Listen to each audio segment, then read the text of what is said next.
So we're looking at chapter 21. Chapter 21 is a very important chapter because this is where all forms of cooking begins. We're going to talk about some basic cooking techniques as well as some healthful cooking methods that will keep your nutrients in the foods that you eat. So let's get started on this wonderful chapter. It's one of my favorite chapters. There's a lot of stuff that we're going to go over in this chapter, so let's get going.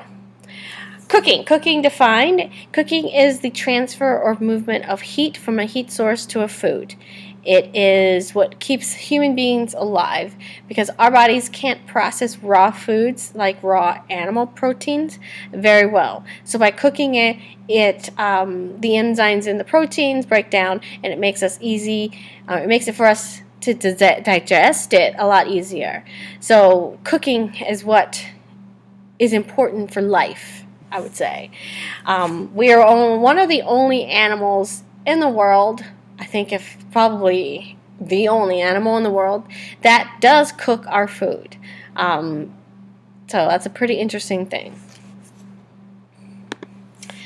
So we're looking at conduction. Conduction is a transfer of heat through direct contact. It is the most basic and intuitive way of achieving heat transfer. Something touches a hot something that's cool, and that cool thing heats up. So for instance, the water in a pot boils when the flame from the stovetop heats the pan, and the heat from the pan is transferred to the water via conduction. Alright, so whereas conduction is more of a static process, the pan is sitting still in a pot. The pot heats up, gets the food hot. Conduction, or convection on the other hand, is a more efficient way of heating food because it has the element of motion. In a convection oven, heat is blown by the fan in the oven so that it blows around the food and it cooks food a lot faster. Convection ovens can reduce cooking time about 25% than an ordinary conventional oven. Convection is also used, say, if you're making pasta and you put those noodles in that boiling water causes those pasta noodles to move. And that movement helps that water get around all the noodles. It helps separate. And that convection is a way of transferring heat into each of those noodles. The next way we have is radiation. Now, radiation cooking involves the transfer of heat through airwaves. It is a cooking process that does not require any physical contact between the heat source and the food being cooked. Instead, your energy is transferred by waves of heat or light that's striking the food. There are two types of radiation heat that we use in the kitchen, and we have infrared and we have microwaves.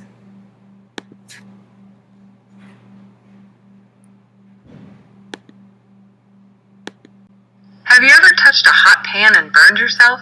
How about warmed yourself in front of a nice campfire on a cold night?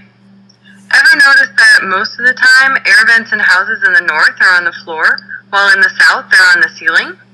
These are all related to the movement of heat and how it gets transferred between substances and locations. Heat can move between objects or spaces, and there are three main ways it does this: conduction, convection, and radiation. Let's look at how each one works. If someone pours you a hot cup of coffee, you're likely going to pick it up from the handle instead of around the main part of the mug. This is because the coffee mug will conduct heat from the hot liquid inside to your hand. This direct transfer of heat from one object to another is called conduction. The coffee mug transfers heat well, as do many other substances, including metal. You certainly wouldn't touch a hot metal pan on the stove or hold a nail over a flame without some sort of protective glove because you know that the heat from the metal will quickly transfer to your hand and burn you. It makes sense then that these substances that conduct heat well are called conductors. Some substances are very bad at transferring heat, and these are called insulators. Wood is a very good insulator, therefore a very poor conductor, which is why your metal pot on the stove may have a wooden handle. You can do a little experiment to see this in action. If you have an area in your house where wood floor meets some tile, put a bare foot on each one. you'll find that the tile floor feels cooler, but both floors are actually the same temperature. The tile is a much better conductor of heat than the wood, so it transfers the heat from the bottom of your feet better than the wood does, making your foot feel cold. Air is also a very poor conductor, which is why you can reach your hand inside an oven to grab a dish without burning yourself, unless you forget your oven mitts and grab the dish itself. Your house is insulated with something like rock wool or fiberglass because these substances are poor conductors of heat. Imagine how cold your house would be if there was no protection from the cold outside during winter, or how hot it would be if you weren't protected from the heat outside in the summer. Interestingly though, insulators don't actually stop the flow of heat, just slow the transfer considerably. That's why you still need to run your heat in the winter and AC in the summer, just not as much as if you had no insulation at all. Remember how I said houses in the north commonly have their air vents on the floor while houses in the south have theirs on the ceiling? This is due to the way that heat flows in fluids, and both gases, like air, and liquids, like water, are considered fluids because of the way they move. When heat is transferred by currents in a fluid, this is called convection. Convection happens in all fluids, like the air in your home, water in a lake, and magma underground, just to name a few. Here's how it works. Imagine a room full of children who have just had a bunch of cookies.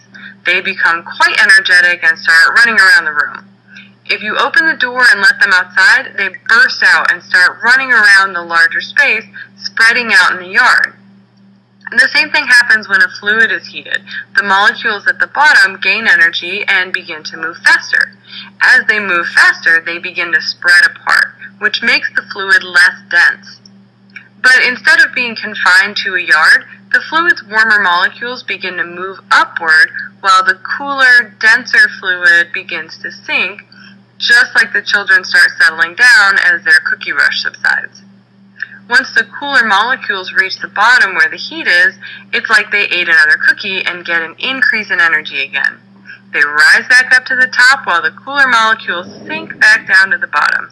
The cycle continues as long as there is a heat source at the bottom. What does this have to do with air vents in a house? Well, if you live in a cold climate, you probably use your heat more often than your AC. And if you live in a warmer climate, you probably use your AC more than your heat.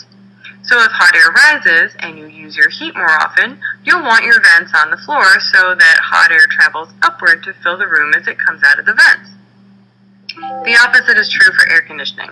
If cool air sinks, you wouldn't want it to start out on the floor because it wouldn't cool the room as effectively as if it starts from the ceiling, where it can cool the room as it falls. When you sit in front of a campfire, you're warmed by its heat.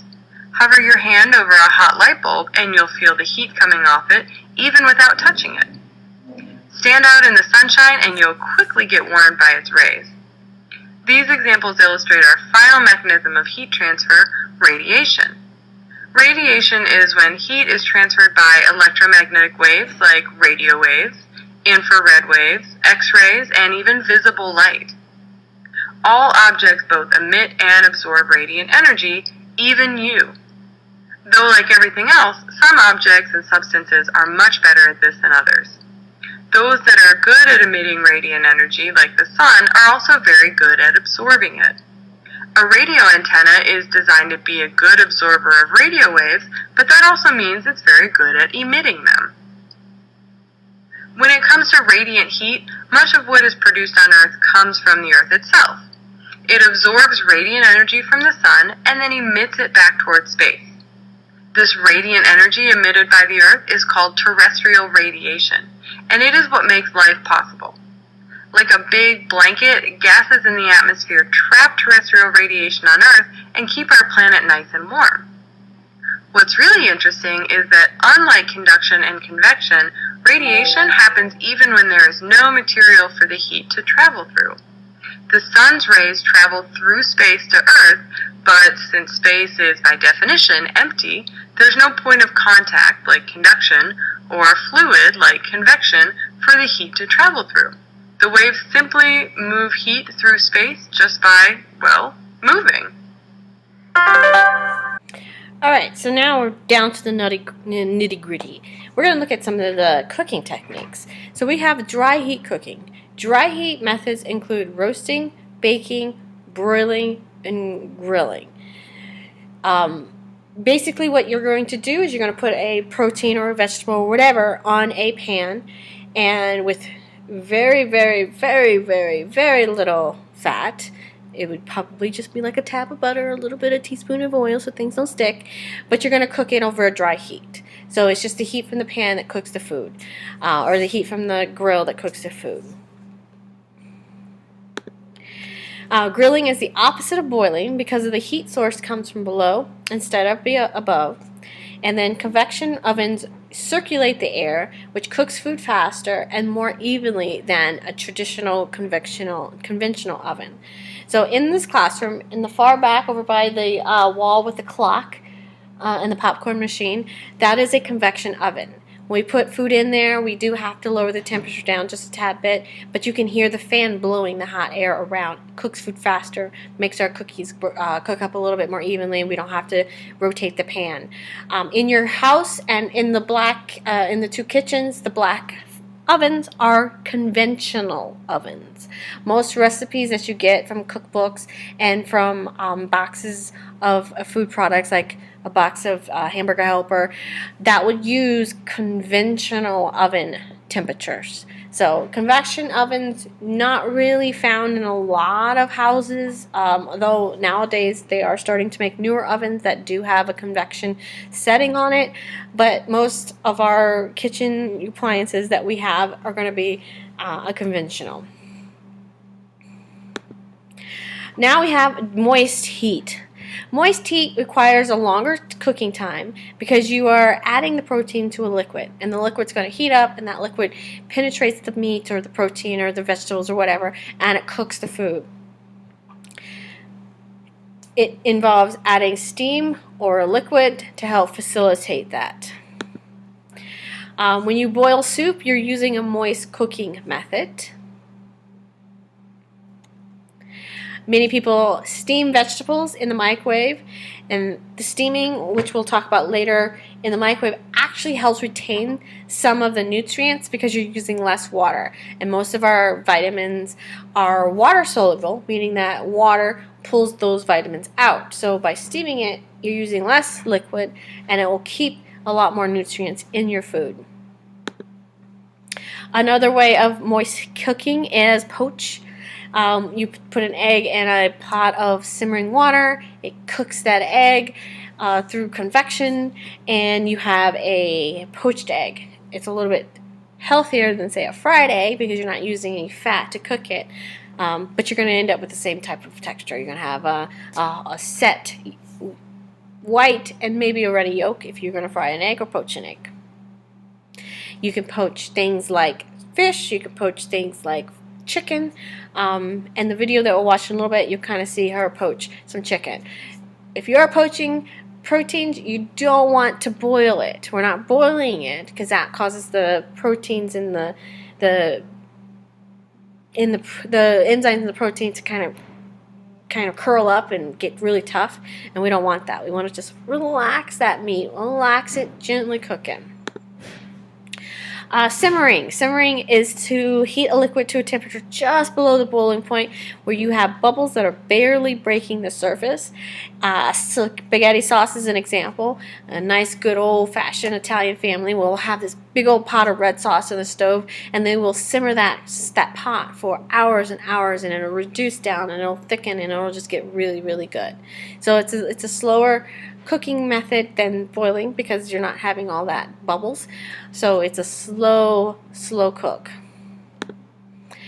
Braising is you take an item and you cook it in a simmer over a small amount of liquid.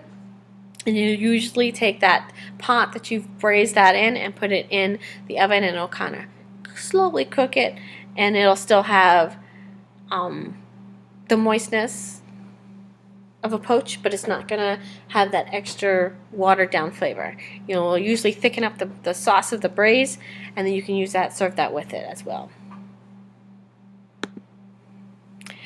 Next we have stewing. Stewing is cooking it slowly in a liquid for a long period of time. We want to cook tougher cuts of meat slow and low. This allows for the meat to break down. It allows it for it to be tender. It allows for the flavors of the liquid to kind of absorb up in there. So a stewing you'll use for tougher cuts of meat. You wouldn't want to stew, say, ground beef, because it'll just kind of disintegrate. But if you have a nice chuck roast or a shoulder, you just cut it into small cubes. You would sear it, get some color on it, put it in a pot, just kind of let it slowly just slowly stew in that liquid and develop that flavor. Alright, so now we're cooking with fat. Cooking with fat can be done by deep frying.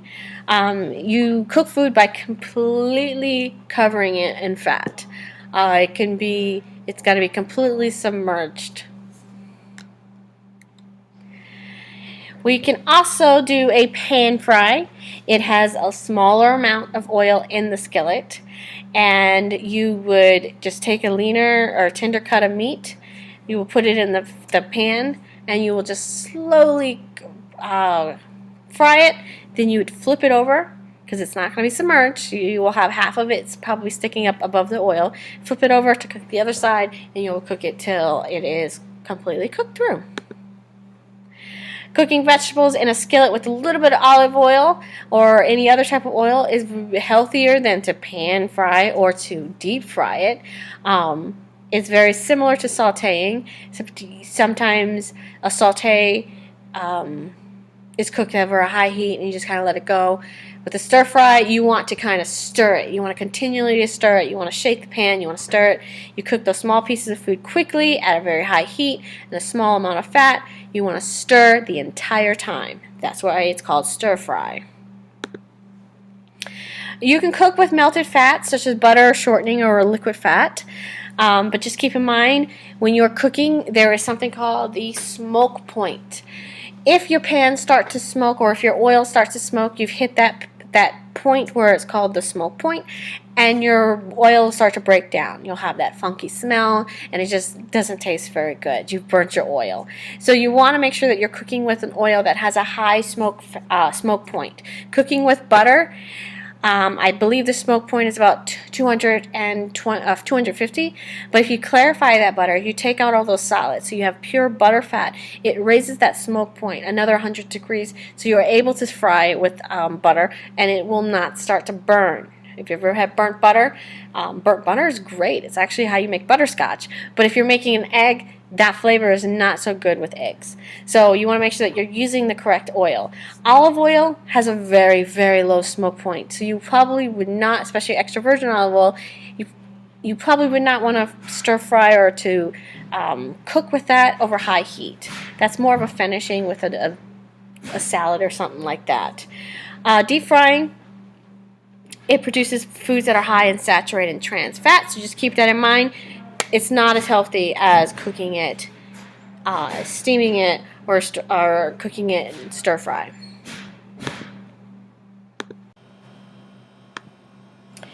Alright, so we got microwave cooking.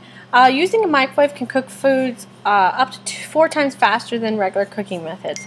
Now keep in mind, some things aren't cooked well in microwave. You won't get that browning. So cooking a chicken, like a chicken breast in the microwave, is not going to be a very good deal. It's going to be very gummy. It's going to be bland looking. So just keep that in mind.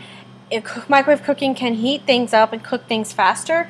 However, it does not give that browning action because of that lack of oils and things that it's not coming in contact with. So that may be, a pro and con.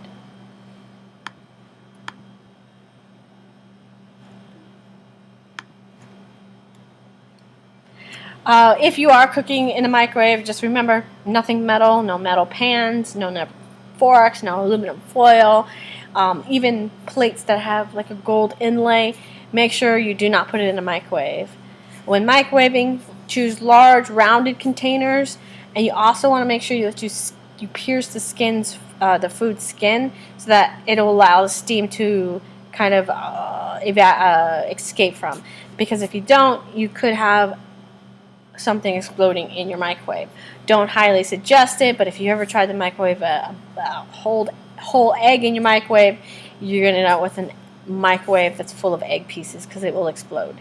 So you also want to make sure that you cook things correctly if you are microwaving.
Alright, so section 21.2, we're going to be looking at healthful cooking. I think I should spell it correctly. That would probably be best. Alright, so section 21.2, we're looking at healthful cooking methods. Now, one of the things that we need to do when we cook is we need to make sure we're able to cook foods correctly. And in order to check for doneness, there are different signs to check for doneness, and one of them is the appearance. If you've ever seen a raw chicken breast, it looks completely different than a grilled chicken breast. Does it have the appearance of being cooked? If you are cooking items that you've never cooked before, then look at your maybe your cookbook has pictures, but you want to be able to use the appearance to help you determine the amount of doneness it is. Now, it is not the only way, because a raw chicken breast may look different than a grilled chicken breast, but a grilled chicken breast that is not done, if you cut into it, it still may be pink. So the outside appearance is a little deceiving, but at least you can kind of get started to know, okay, well, this is a cooked chicken breast opposed to this is a raw chicken breast. The next thing we look at is texture, the way things feel to the touch. In my culinary, my students learn how to gauge the doneness of steak by using touch, and you can do that by just feeling what a cooked item or cooked steak at medium well feels like opposed to what it feels like at a rare, and then you're able to just judge by just touching it what temperature range that steak is. Another way is by French fries. If you have French fries, you pull them out of the fryer and they're still wibbly wobbly, the texture is not there. You know that they're not fully cooked because they're not that texture that you're looking for. Consistency is another indication of doneness. If I am making spaghetti and I have my hamburger on in the skillet browning, half of it is still pink, half of it is brown. Well, it's not consistent. I want all of my meat to be brown, so I know that from looking at it, if it is not consistent, it is not done. Properly cooked foods have a pleasant smell or aroma. They should not smell burnt. They should not smell unpleasant. So if your food has that, then you probably cooked it too long, or it was probably bad to begin with. So you need to make sure that you are able to use the smell of food to help you determine the doneness. Let's see. And then lastly, temperature. That's the best way. I like to say, my kids touch steaks with their fingers, but they also have to put a thermometer in there to make sure that it's a correct temperature. You're not going to know if food has reached their designated temperatures unless you put a thermometer in there. You can't feel that. You can't smell the temperature. You can't see the temperature. You have to put a thermometer in there to read the temperature. So, healthful cooking meaning keep those nutrients in, making sure that your vegetables have all the vitamins and the minerals that come with it. You can help preserve those nutrients in the foods by following certain guidelines. The best way to conserve nutrients is choose your cooking methods wisely. Now, the video that we just watched had healthy and unhealthy cooking methods. You could tell that the unhealthy cooking methods had a lot more oils in there. You were frying things and things like that. Whereas the healthier ones use very little oil, if none, and use the heat and the flavoring of the actual food to do, the flavoring of the food. Another way of conserving nutrients include avoiding overcooking your food, leaving the skins on your foods, because a lot of times the nutrients are in your skins, saving the leftover liquids to make soups or sauces so that they're not wasted. So if I was, for instance, making a kale ravioli, I would cook my kale in my blanching liquids, then I can reduce that liquid that I blanched my kale in and add it to my sauce, and then I would reserve those nutrients, bring those nutrients back into my food. Another helpful tip is to use whole or large pieces of food when possible.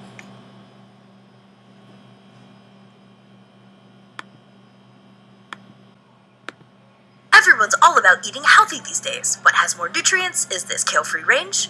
Is butter a carb? Well, today we're going to help you out and let you know how to get the most nutrients from your veggies. Vegetables are awesome for you because they're chock full of essential vitamins that we need, but our bodies can't make on its own. These nutrients help you to function, grow, and fight off diseases. Let me just give you a quick recap about vitamins. Water-soluble vitamins have antioxidant properties that help with tissue repair and reduce the risk of cardiovascular diseases. Fat-soluble vitamins are great for your eyes, liver, blood, and bones. Veggies are also a great source of minerals, which regulate important processes in the body. Magnesium keeps muscles, nerves, blood, and bones strong and healthy. Iron is crucial for growth and making hemoglobin, the protein that carries oxygen throughout your body. You get it. Nutrients are good for you. Now here's how to get the most of them out of your veggies. You may have heard that fresh produce is better for you, but that might not always be true. If what you're craving is out of season, consider trying flash frozen produce. In one study, scientists found green beans only lose a quarter of its vitamin C after an entire year. That's compared to refrigerated green beans, which lost 3/4 of its vitamin C after just 1 week. Cooking can be a great way to get all those delicious nutrients out of your veggies. The heat breaks down the plant cell walls, releasing vitamins and minerals for easier absorption. But there can be some drawbacks. One big culprit behind nutrient loss is your cooking water. It leaches off the water-soluble fiber and vitamins, leaving you with nutrient-rich water, and your veggies, well, they're not as healthy as they could be. Researchers found that boiled broccoli lost about 35% of its vitamin C, while steaming caused about a 20% loss, and microwave and pressure cooking only a 10% loss. Lost, however, doesn't mean destroyed. As long as you consume that cooking liquid, say in a tasty soup or sauce, you can get all those nutrients back. You can minimize the leaching by using less water and cutting vegetables into larger chunks for less exposed surface area. Heat and oil are also villains to nutrients. Vitamins break down over extended heating times, while minerals are better at withstanding the heat. Something to consider when choosing between a quick saute or a long roast. Frying is the unhealthiest choice. Shocking, I know. Not only does a frying oil take away fat-soluble vitamins, it can be heated to much hotter temperatures that many compounds just can't survive. And you know, it's fried, so that deliciousness comes with a price, and in this case, saturated fat, and depending on how they're fried, trans fat. Now here's where chemistry can really help you. The chemical principle of like dissolves like means that you lose water-soluble vitamins to water and fat-soluble vitamins to frying oil. But that can also be used to your advantage.